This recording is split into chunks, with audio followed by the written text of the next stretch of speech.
Hello friends, America ఇరాన్పై దాడి చేస్తుందా అనేటువంటి ఒక ఉత్కంఠ ప్రస్తుతం ప్రపంచవ్యాప్తంగా ఉంది. ముఖ్యంగా ఇరాన్లో ఏవైతే అంతర్గతంగా జరుగుతున్నటువంటి నిరసనలు ఉన్నాయో వాటిని అడ్డుకునేందుకు ఏ క్షణంలోనైనా అమెరికా పూర్తి స్థాయిలో పెద్ద ఎత్తున ఒక దాడి చేయవచ్చు అనేటువంటిది ప్రపంచవ్యాప్తంగా వస్తున్నటువంటి వార్తలు. ఈరోజు ఉదయం నుంచి జరుగుతున్నటువంటి డెవలప్మెంట్స్ చూసుకుంటే ముఖ్యంగా అమెరికా ఇరాన్ చుట్టుపక్కల ఉన్నటువంటి అటు కువైట్ కావచ్చు, లేకుంటే ఇరాక్లో ఉన్నటువంటి కొన్ని ఎయిర్ బేసెస్ ఏవైతే ఉన్నాయో, సౌదీ అరేబియాలో ఉన్నటువంటి కొన్ని ఎయిర్ బేసెస్ నుంచి తనకు సంబంధించినటువంటి కొంతమంది సైనికుల్ని వెనక్కి తీసుకొస్తుంది. ఇది దాడి చేసే ముందు అమెరికా తనకు సంబంధించినటువంటి కొంతమంది సైనికుల్ని, అదేవిధంగా తనకు సంబంధించినటువంటి ఆర్మీ ఎక్విప్మెంట్ని అక్కడ నుంచి తరలిస్తుంది అనేటువంటిది కొంతమంది జర్నలిస్టు చెప్తున్నటువంటి మాట.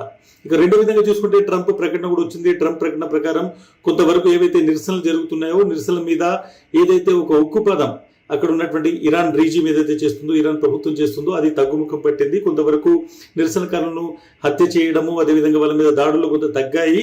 అయినా మేము వేచి చూస్తామనేటువంటి మాట ట్రంప్ నుంచి వచ్చింది. కాబట్టి ఇది కొంతవరకు యుద్ధం ఉండకపోవచ్చు ఇమీడియట్గా అనేటువంటిది సిగ్నల్ ఇస్తున్నాడు ట్రంప్ అనేటువంటిది కూడా కొంతమంది చెప్తున్నారు. ఇక ఓవరాల్గా చూసుకుంటే ఇజ్రాయెల్, గతంలో ఇజ్రాయెల్ ఇరాన్కి సంబంధించినటువంటి కన్ఫ్లిక్ట్ చూసాం మనము. ఆ రెండు దేశాల మధ్య ఏ విధంగా మిసైల్స్ అటాక్ జరిగిందో కూడా మనం చూసాము. సో ఇప్పుడు ఈ ఇజ్రాయెల్ అనేటువంటిది వచ్చే 24 గంటల్లో ఏ విధంగానైనా అమెరికా జోక్యం ఉండొచ్చు, ముఖ్యంగా అమెరికా సైనిక చర్య తీసుకోవచ్చు ఇరాన్ మీద అనేటువంటిది ఇజ్రాయెల్ నుంచి వస్తున్నటువంటి వార్తలు. చాలా యూరోపియన్ దేశాలకు సంబంధించినటువంటి వాళ్ళు మాత్రము ఇంకా ఇది వేచి చూసేటువంటి ధోరణే. అమెరికా దాడి చేయకపోవచ్చు, కొంతవరకు అక్కడ ఉన్నటువంటి పరిస్థితిని చక్కబెట్టేందుకు అమెరికా ఒత్తిడి తీసుకొచ్చే ప్రయత్నం మాత్రమే చేస్తుంది, కానీ దాడి చేయకపోవచ్చు అనేటువంటి మాట చెప్తున్నారు. బట్ ఓవరాల్గా చూసుకుంటే ఇరాన్ అదేవిధంగా అమెరికాకు సంబంధించి మధ్య యుద్ధం ప్రారంభమైతే అమెరికా ఇరాన్ మీద దాడి చేస్తే మాత్రం డెఫినెట్గా మధ్యపాశ్యంలో మాత్రమే కాదు, ముఖ్యంగా భారత్ పైన కూడా పెద్ద ఎకనామిక్ ఇంపాక్ట్ ఉండబోతుంది. భారత్ చాలా పెద్ద ఎత్తున ఇరాన్తో మనకు సంబంధించినటువంటి వర్తక వాణిజ్యం ఏదైతే దాని మీద ఇంపాక్ట్ ఉండేటువంటి అవకాశం ఉంది. ఇప్పటికే స్టాక్ మార్కెట్స్ ఈ యుద్ధానికి సంబంధించి కొంత ఆందోళనకరమైనటువంటి రీతులు కనబడుతున్నాయి.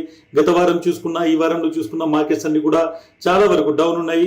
ప్రపంచవ్యాప్తంగా ఉన్నటువంటి ఇటువంటి సిచ్యువేషన్లో, వాలటైల్ సిచ్యువేషన్లో ఏం చేయాలనేటువంటిది తెలియని పరిస్థితుల్లో ఇన్వెస్టర్స్ ఉన్నటువంటి సిచ్యువేషన్. సో ఈ నేపథ్యంలో అమెరికా వచ్చే 24 గంటల్లో దాడి చేస్తే మాత్రం ఈ దాడి మరింత భయంకరంగా ఉండొచ్చు.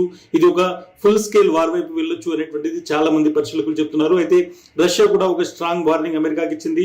ఇది అంతర్జాతీయ చట్టాలను ఉల్లంఘించడం, దీని మీద మేము కూడా తీవ్రమైనటువంటి పరిణామాలకు సిద్ధంగా ఉంటామనేటువంటి మాట కూడా రష్యా చెప్పింది. సో వచ్చేటువంటి 24 గంటల్లో ఇరాన్ అమెరికా యుద్ధం ఉంటుందా, లేకుంటే పరిస్థితి చక్కబెడుతుందా అనేటువంటి విషయం మీద ఒక క్లారిటీ వచ్చేటువంటి అవకాశం ఉంది. Thank you.